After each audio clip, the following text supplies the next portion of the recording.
Today's video is going to be a little bit different because generally I like to script things out, but this one I'm kind of flying by the seat of my pants. So let's just say I'm feeling a little uncertain about how it's going to go, which is apropos because the topic is actually uncertainty and how that is impacting all of us right now and how we're dealing with it. Maybe I'll just start by checking in. How are you feeling these days? Life has been a little weird and definitely uncertain to say the least. And in speaking at that macro level of like political, global things that are happening where we can't predict the markets or what's going to happen from one day to the next. And then also at a micro level, in my own life, we're selling the house, but the markets are kind of weird right now. So nobody's coming by to see it. And it's just really uncertain as to when we're going to actually be selling the house and moving on. And I see this in other people as well as seeing it in myself. And I've noticed that there's two extremes that humans tend to go in when it comes to going through uncertain times. Because if there's one thing our brains want, it's certainty. So if it doesn't have certainty, it will start making it up. And generally, depending on the person, it will go in one of two directions. It will either create certainty around the worst case scenario. So it's kind of like batten down the hatches and prepare for the worst case scenario. Life is going to come to an end tomorrow. Oh my God, buy all the toilet paper. Like we know how that goes, right? The other side of the coin is like this delusional confidence where it's okay, everything's great, everything is fantastic. And you just keep bulldozing ahead as though there is no danger ahead whatsoever.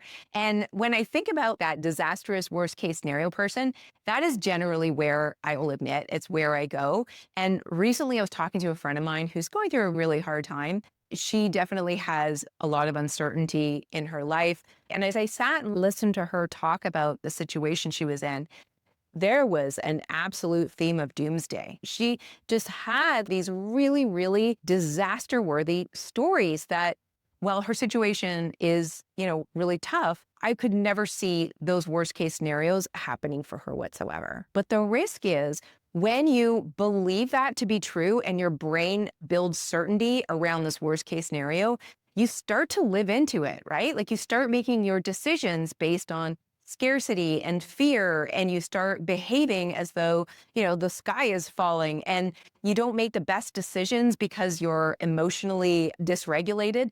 And it can really start to manifest the worst case scenario just simply because your brain believes that's what's going to happen, even though logically it doesn't make sense. But then let's look at the flip side. Let's look at that delusional confidence. I don't know if anybody comes to mind for you, but when I think of someone who is delusional and says everything is great when it's not, and that they're great when maybe they're not, and that the world is going to be fantastic because of them, and maybe it's not. I don't know if anybody comes to mind for you, but somebody certainly comes to mind for me. But when I think about that person, that state of delusional confidence, I also have to admit that that person is in a really good position. And you might think they're delusionally confident because they're in that position.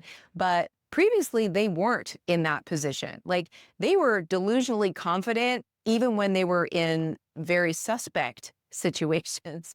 So it's interesting to me that even if you have delusional confidence, thinking that you are the best and the greatest and everything you touch turns to gold, if you truly believe that and your brain is certain about it, again, you will live into that reality because the choices you make, the things that you say about yourself, the way you behave because you believe those things about yourself also do almost manifest as a result of it. Like I am personally shocked that delusional confidence can get as powerful as it can. I'm just going to leave it there.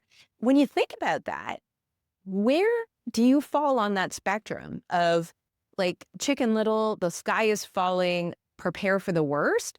Or do you prefer to think of yourself as more of that delusional confidence, I'm the best and everything's going to be great, so let's just keep trucking forward? Personally, I don't think either extreme is probably ideal, but the lesson I take away from that is that whatever your brain feels certain of, whether it's true in reality or not, And let's gut check that nobody really knows what's going to happen from one day to the next. Certainty is kind of an illusion anyway. The sky could fall tomorrow, or the sky could be fantastic tomorrow. Who knows? So with that said, any level of certainty that you have is kind of make believe anyways. So doesn't it then make sense that we should check in with what we are certain, whether it's certainly good or certainly bad, and at least make sure that our certainty is setting us up for the best future possible? Because at the end of the day, our beliefs fundamentally drive our thoughts, and our thoughts fundamentally drive our actions, which creates our results in our life. So I think the takeaway here is whenever you're in a place of uncertainty, it's worth checking in to really understand what you're believing in the moment and whether those certainties are going to serve you in the future or make things a hell of a lot worse. And on that note, I will share with you something that I've been leaning into a lot lately as it relates to my business and my personal life, because I'll be honest, I just do not like uncertainty. What I have been focusing on is the certainty that no matter what's happening out there, I can still control how I show up every day. And as I was coming to this realization, it occurred to me that lately I've been showing up as, if I'm using a metaphor, an inspired chicken, like running around with my head cut off, trying to shore up everything that could possibly go wrong. Yeah, it's a bit of scarcity and fear, but it's also looking at the people around me that I think are doing really well, whether they are or not, and mimicking and modeling what they're doing. So that's what I mean by inspired chicken.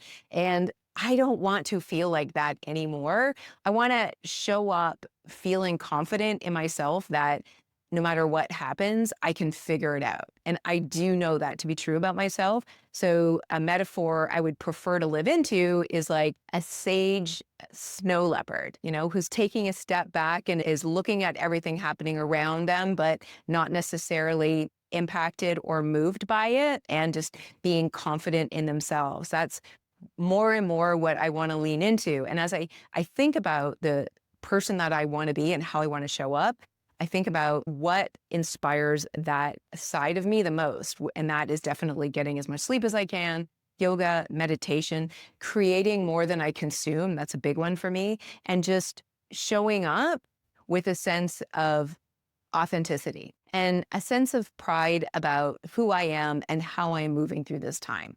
Because believe me, it could be a lot worse than it is. So anyways, I don't know if that's helpful for you. It's certainly been helpful for me as we continue to navigate these weird and uncertain times. Again, have a check-in with yourself. Make sure that your beliefs and the things that you're certain about right now are actually serving you. Because if they're not serving you, they're probably making things a lot worse. And the other thing is to choose to dwell in the things that you can control, like how you show up on the daily and how you take care of yourself as you navigate these incredibly bizarre times. So that's what I have for you guys today. Thanks so much for watching. I hope it was helpful. I'll see you in the next episode. Bye for now.